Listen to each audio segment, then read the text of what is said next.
At yan na nga, tinupad na nga natin yung ating cravings nung Friday na gusto kong kainin. So, bumili talaga ako ngayon, guys. At ito na siya, ang aking biniling mais. Tag 25 ang isa.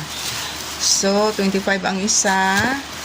Bali, 3 piraso ang binili ko. So, ito, cravings ako. Tapos, bumili ako ng saging. Ito lang yung saging binili ko, guys, kasi sobrang mahal ang saging.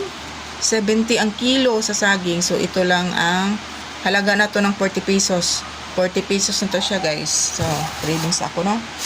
At, syempre, ang sinabi kong langka. Ayan. Yan, ang sinabi kong langka, guys. Oh, ang sarap ng langka.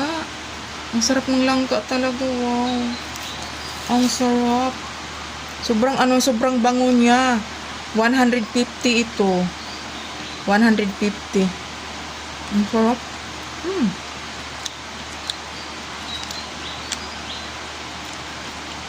Ang sarap ng langka. Matagal na akong hindi nakakakain ito. Sobrang tagal na. Tapos, kasi nga sa sobrang mahal ng sobrang mahal ng bilihin dito sa Manila. So, gusto ko talagang kumain. Mabuti na lang pagpunta ko kanina sa palengke, naka-timing ako ng mayroon. Tapos,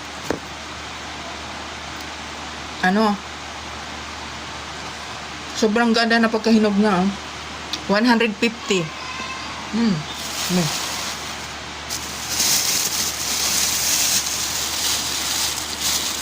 Tapos bumili ako ng guso. Yan, guso. Yan, ito yung guso. Yan, alam mo ba kung magkanong kilo nito? 1/4 lang ito, 70 pesos, 1/4. No? Sobrang mahal dito sa Manila. Sa amin, guys, magsawa ka kasi mura lang ang kilo doon sa amin. 20, 15. Yun lang, 15 pesos isang kilo. Tapos, sawa ka na. Sa amin. Tapos, bumili ako ng, sinila.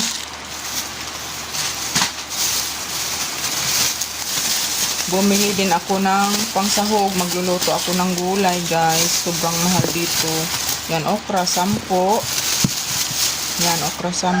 Tapos, 10 lang yan. Yan.